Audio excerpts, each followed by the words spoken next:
Hi there. My name is Kim Nixon. Welcome to my home studio. I have been teaching yoga for Maine General since 2014. I've been practicing yoga myself for about 14 years, and I've been teaching since late 2012. I was formerly, before this, um, a state government employee. So I worked for state government for 29 years. So I always say that yoga teachers or anyone is a combination. We're all a combination of our um, training, our experience, and our personality. So I also always say that you can um, never really find two yoga teachers that teach in exactly the same way. So a lot of what inspires my teaching is partly my training, partly my experience in state government, partly the issues I've had in my own body, and again, partly my personality. So, welcome. This is our fourth class in our Therapeutic Applications of Yoga. And today, so our last class, we focused on upper back and shoulders. And today, we're going to focus on shoulders and neck. So shoulders both times because shoulders are so, this whole area is very intimately connected. So chest, upper back, shoulders, neck. Um, but today's class will be specifically for upper shoulders and neck. So I want to start by we carry so much stress. We bring stress into our necks. I'm a massage therapist as well as a yoga teacher. I've been doing massage since 2009, so 12 years now. So I just want to start with a little breath work, like in our very, very first class in this series, because I just want to settle into the body for a moment. This would be how we would start any class I was ever teaching. Any yoga class always starts with um, centering, grounding, breath work, sort of bringing ourselves into the physical body, bringing our awareness inward. So just start by closing the eyes. And for today's practice, you can either sit on a pillow, sit on a bolster. We'll be seated for most of the time. You can also do this from a chair. So just dropping in, place the hands on the knees, let the shoulders relax down. This is a real important awareness when we're working with shoulders and neck. Because what happens to us with our shoulders all the time? They start to, when we get stressed, our shoulders start to creep up by our ears and they stay right there. We forget to ever put them back down again. So, this is an important awareness, just pressing the shoulders down away from the ears. Little lift right here at heart center. And if you can't feel it that way, then little lift at the front rib cage. Just breathing in through the nose and out through the nose. Closing the eyes. Aligning the spine as best you can. So whether you're on the floor or on a bolster or on a pile of pillows or blankets or in a chair, just bring your awareness to the spine. In through the nose, out through the nose with the breath, bringing that breath deeper into the body. Bringing your awareness to the tip of your tailbone, and in your mind's eye, make your way up the spine, one vertebra at a time, all the way up the spine. All while breathing in through the nose, out through the nose. Long, slow, steady breath. And special awareness in this alignment piece of the back of the neck. the cervical spine. So when you get to that part, just imagine that you have a cord at the top of your head, that's the crown of your head, that's just pulling you upward just a bit so you can feel a little bit of lengthening in that cervical spine. Just a couple more breaths in and out.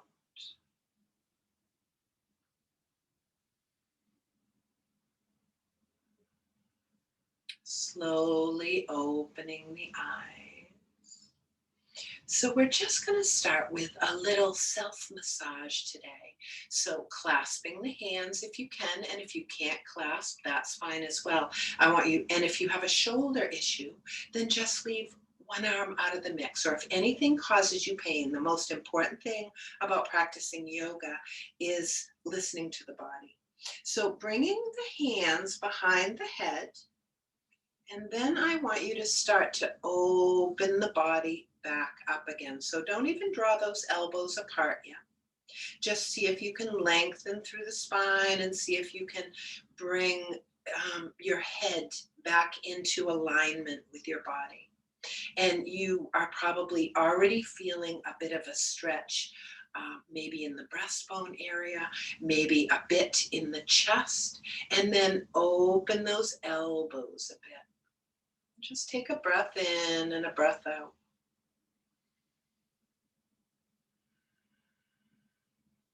And then right at the base of the skull, it's called the occiput. This is where I would start every massage session with a little bit of traction. If you've ever had a massage, a little traction at the occiput. So relax the arms a bit. And I just want you to massage your own occiput. You can let your head gently bobble around a little bit. So just at the back of the neck, right as it meets the skull, just notice what you have for tightness, and especially at that area. So this area I'm referring to as the occiput is exactly right at the center of where the skull starts, right at the base of the skull. So just sort of circling with your fingers, whatever feels good. Notice, maybe go down the neck a tiny, tiny bit on both sides of the spine there, both sides of the cervical spine. Notice if you have more tightness in one side than the other. And just massage. Remember to continue to breathe, because when we breathe, we're relaxing our nervous system, which is also helping to relax our muscles. So basically, I never have anyone on my table, shake the arms out, never have anyone on my table that doesn't have tension at the base of the skull. So we carry so much stress in our neck and the base of the skull. Now, the tops of the shoulders, so starting with your left hand, right at the top of your right shoulder, and just find any tender and tight spots and just sort of kneading with your hands or circling with your fingers or whatever feels right. Just give yourself a little bit of a massage in that trap area, the tops of the shoulders. Breathing in through the nose, out through the nose, whether you're seated on the floor or in a chair. Try not to completely lose that alignment and try to keep the breath going. And switching hands. So this is something, so 29 years in state government prior to becoming a yoga teacher. So switching sides and just massaging that other shoulder. Notice if one's more tender than the other. You might find that your dominant side, if you're right-handed, your right side might be more tender. But if your dominant hand is the right hand, your left hand is is still the helper hand. So sometimes the left side, isn't necessarily determined by your dominant side. So working in an office for 29 years, I can tell you that I wish I had been doing all of these neck things on my breaks. I wish I had taken all of these little stretch breaks to do all of these things that we're doing today. Shake the arms out again. And then if you're sitting on a blanket, remove the blanket. Or if you're sitting in a chair, you can just make your way up to standing. We're just coming into cat-cow. So coming right up into table. And we've done this in our last 2 classes. Like cat-cow is pretty universal in any yoga class, and we can have a different focus every time we do it. So from your hands and knees, just balance out the 4 legs of the table. If you have wrist issues, rock back into the knees a bit. You can have knees on a towel or a folded blanket here as well. And I just want you to drop into cat-cow. So on the inhale, tilt your tailbone upwards, start to let the belly drop. And then lift at the crown of the head. So special attention today to that lifting at the crown of the head, stretching away from the shoulders. On the exhale, tuck that tailbone under, draw the navel toward the spine, start to round the back up. See if you can drop the full weight of the head here and stay right here in cat for a moment. So pressing up through the arms, see if you can drop the head completely and just let the weight of the head hang. Because that is one of the best ways to free up tension in the spine, is just to let the weight of the head hang. Take a breath here. On your next inhale, tilt the tailbone up. Drop the belly, raise the crown of the head, stretch through the crown. Exhale, tailbone rounds under, navel toward the spine, back rounds, head drops. And with the breath, just one more on your own with the breath.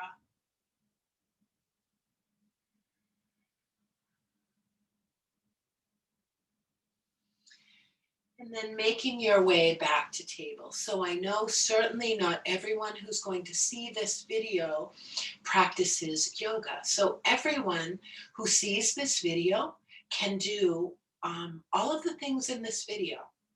But I know not everyone watching this video practices yoga, so you may not have practiced down dog. You can either come up to standing, or we're just coming up into down dog. So elbows roll toward each other. I'm going to cue it all out so you can give it a try if you like. Full expression of the hands on the mat. Wrists still under the shoulders. Elbows roll toward each other, tipping the toes under. Start to press the weight back through the base of the hands, base of the thumb, base of the index finger. And now I'm going to lift my lower body. I'm going to keep my knees bent. I recommend knees bent, especially for those with lower back issues. Make sure your arms are still active, elbows still rolling toward each other. Drop the full weight of your head if you can. If your hands are slipping, you're new to this, that can go on for years and years. Take a little paddle of the feet. This is just a transition. This has very little to do with neck, except that we're hanging the weight of the head off the neck here, and we're just transitioning to standing. So walk the feet forward, walk the hands back, keep the knees bent, drop the head, start to roll up one vertebra at a time. Feel that nice stretch just in the rolling up. Feel that nice stretch in the upper spine and neck area. Now roll those shoulders back. I think we did shoulder rolls in our last class, just rolling the shoulders back. And then bringing the feet to about hip width apart.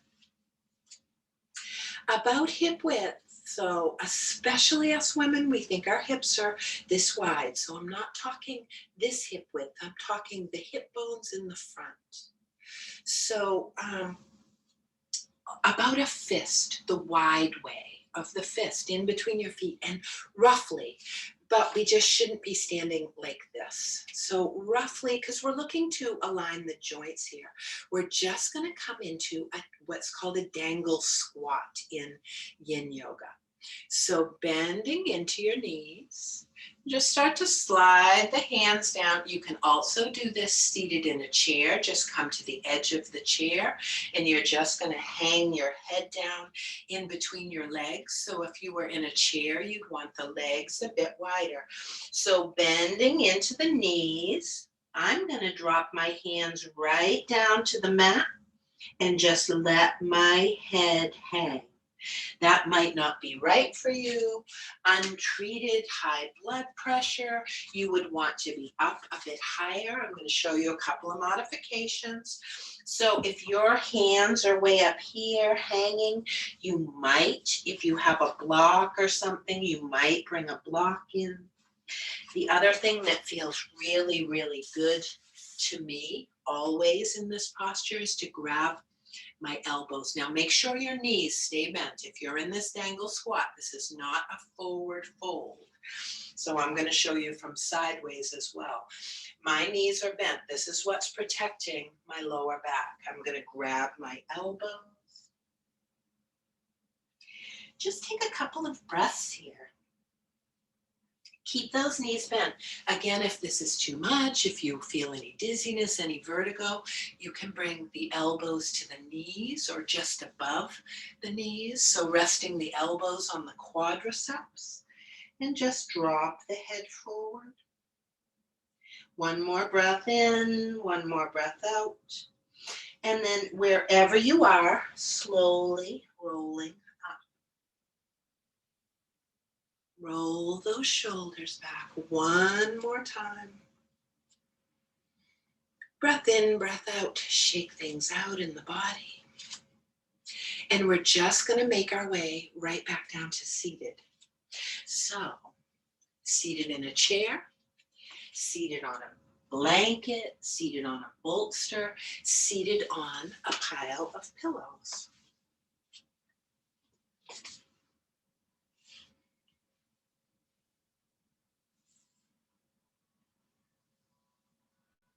So once again, drop right into that breath. Breathing in through the nose, breathing out through the nose.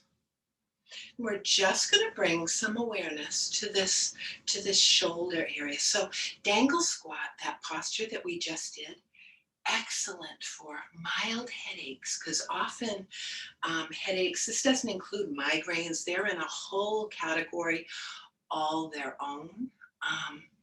But when you have a headache, sometimes just coming into a dangle squat for just a breath or two can be enough to release the stress in the neck to make that headache feel better. It often will make my headache go away. That and massaging my temples, but we're working on necks today. Necks and shoulders. So just resting the hands on the knees or on your lap if you're in a chair. We're just going to bring some awareness to this area that is often not in our awareness, this area that creeps up. These trap muscles get all tight in our when we're stressed out at work, we all of a sudden notice that our elbows are up by shoulders are up by our ears and we're not breathing. So just press those shoulders down. So actually press them down for a moment and extend out through the crown of the head. Now, my chin isn't tipping up and it's not tipping down. Extending through the crown of the head is that same visualization that we used at the very beginning of practice. I often have students imagine a cord at the crown of the head and you're being drawn up with that cord. So now just dropping into some shoulder shrugs. On the inhale, bring your shoulders up as high as you can. Feel how awkward that feels. And on the exhale, lower them down and actually press them down. And when you press them down, you might even feel a natural little lift at that heart center area, that breastbone area. So inhale, crunching them up, and exhale, pressing them down. In through the nose and out through the nose.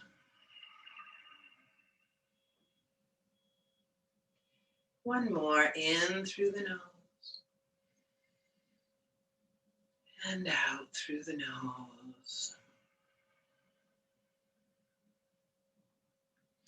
We're just going to drop into some neck circles here. If you're seated, feel free to stretch out the legs, bounce the legs at any time. Again, every single thing from here on can be done in a chair. So it can be done right in your office chair at work. Begin with that spine aligned all the time. We're just going to drop into some little neck circles here, dropping the chin to the chest, and just start to circle the neck. So circling, now some people like to circle the neck around the back body. And for others, that's very uncomfortable. So you can circle around the back body as well. Or you can just, as I cue it, go from ear to shoulder. So it's more like a half circle, just circling around the front of the body. But either way, close the eyes, align the spine, engage the core, navel drawing toward the spine.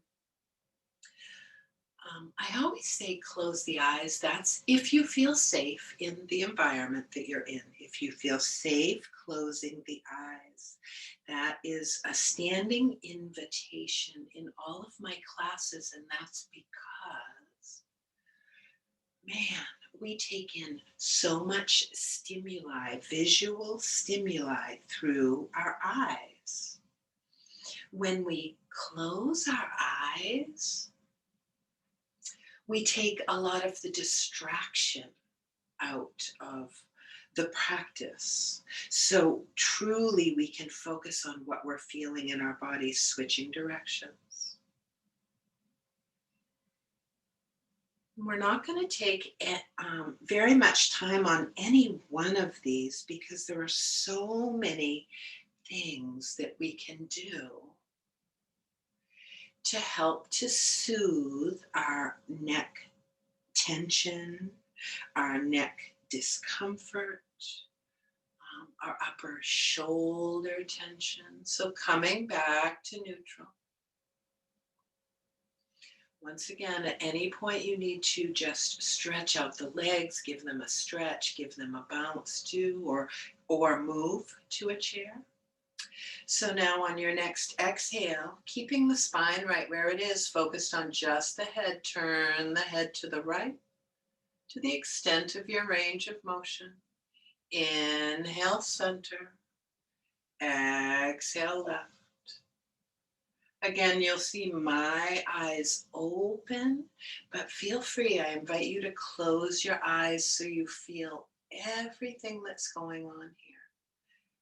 So we're always just trying to look for the edge of our range of motion. Exhaling left, in through the nose, out through the nose, come back to neutral. This time on your next exhale, exhale, dropping the chin to the chest. Feel that little baby stretch you might feel in the cervical spine, the back of the neck. And then inhale. So I'm going to stretch my chin toward the ceiling. So it's like opening the throat area.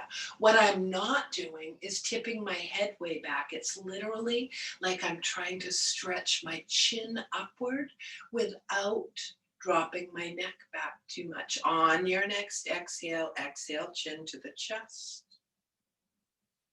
Inhale, chin toward the ceiling. stretching the throat. So what we're doing here is opening up the front without compressing the back. And then back to neutral. Last one, this time on the exhale, drop your right ear to the right shoulder. Inhale, center. Left ear to left shoulder. So not moving the shoulders at all, just moving the head. Inhale, center. Exhale, right. Inhale, center. And exhale, left. And back to center again.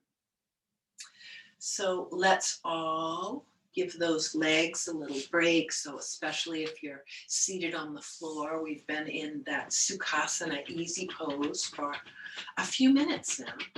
Excellent for opening hips, but I always want to make sure that especially bodies new to the practice have your sits bones up high enough on top of a blanket, on top of a meditation cushion, on top of a bolster even, so that you're not stressing your lower back trying to stay in that posture. Bringing the legs back in. And last, or almost last, but not least, I love this somatic movement posture. So you can do this from a chair. If you're on the floor, just relax your hands onto your knees, relax the shoulders down. So starting with the right arm, just stretch the right arm toward the floor diagonally. So stretching through the arm, stretching through the fingertips. Be gentle with yourself. I just want you to feel that stretch that you create in your own body. On your next exhale, bring right shoulder to right ear and right ear to right shoulder. And then on the inhale, extend that arm out diagonally and extend the crown of the head diagonally. So I'm not trying to bring left ear to left shoulder. I'm literally trying to lengthen through that cervical spine. I feel a nice juicy stretch in my body. So 3 of these. Shoulder to ear, ear to shoulder. In other words, engaging this whole area. And on the inhale, expand at a diagonal. Exhale, contract. And inhale, expand. Should feel it, just a nice, juicy, juicy stretch. Like I literally feel it all the way up into my head and all the way down into my wrist and fingers. Bring the hands back to the lap. Same thing on the other side. Left hand, left arm at a diagonal, stretching through those fingertips. See if you can feel this stretch up through the arm. On your next exhale, exhale, left shoulder to left ear to left shoulder. Inhale, extend. Stretching the arm diagonally, stretching the side neck diagonally and out through the crown of the head. Exhale, bring them together, contract. Inhale, expand. Be very gentle with this. This might seem very simple, but it's very, very powerful. It's like awakening all of these muscles in here that aren't used to doing this type of movement. And this has been a favorite movement of mine since I discovered it. So not actually yoga, just a somatic movement. And my oversimplified description of somatic movement is it's sort of like reintegrating the conversation of the mind and body together, because man, our mind is everywhere but in the body most of the time. So just relaxing the hands onto the knees. We're just going to end this practice with a very, very subtle movement. So as though you have a flashlight at the crown of your head. And I just want you to make Tiny, tiny circles with the neck. So not like the circles we made before. Tiny, tiny, like you're drawing a circle on the ceiling. Breathing in through the nose and out through the nose. And once again, I invite you to close your eyes. I want you to notice as you're making these baby circles, what's happening is we're making like a 360-degree turn around the neck, engaging the neck muscles. So the muscles are engaging where the head is tilted forward or back or to the side. So sort of like on the inside turn of this baby circle. And we're getting a little tiny stretch in the neck on the outside turn of this baby circle, switching directions, continuing to breathe. And just like any yoga practice or any breath work practice or anything we'd be doing in yoga class, this is almost like I have dogs. I have two little chihuahuas. And I had a Jack Russell, and I always used to think with my Jack Russell, she loved to have a job. Or as I would say, she would always assign herself a job, and it wasn't always necessarily what I wanted her doing. So when we do a practice, a simple little practice like this tiny little neck circle, we've given the mind an assignment, and the mind is concentrating on that assignment. So for these few moments, at least, that we're doing this, um, the mind isn't off in one of its worry loops or one of the other things the mind does. Coming back to neutral. Let's just give the shoulders a roll back. Really exaggerate it to end this practice today. Thank you all for joining me. I would recommend that you do something from this practice every single day to bring awareness to the upper shoulders and the neck, because our necks just get so tight that it leads to more tightness in the upper back, leads to headaches, um, and just all around, that's where we store a lot of our stress. So it's been a pleasure to bring this little video to you today for therapeutic applications of yoga for neck and shoulders. Feel free to join me for class anytime. I teach live streaming classes from Wednesday through Saturday. I practice, this is where I teach from. This is my live streaming studio. So join me anytime. You'll find everything you need at kimnixonyoga.com. Thank you for joining me for practice. Namaste.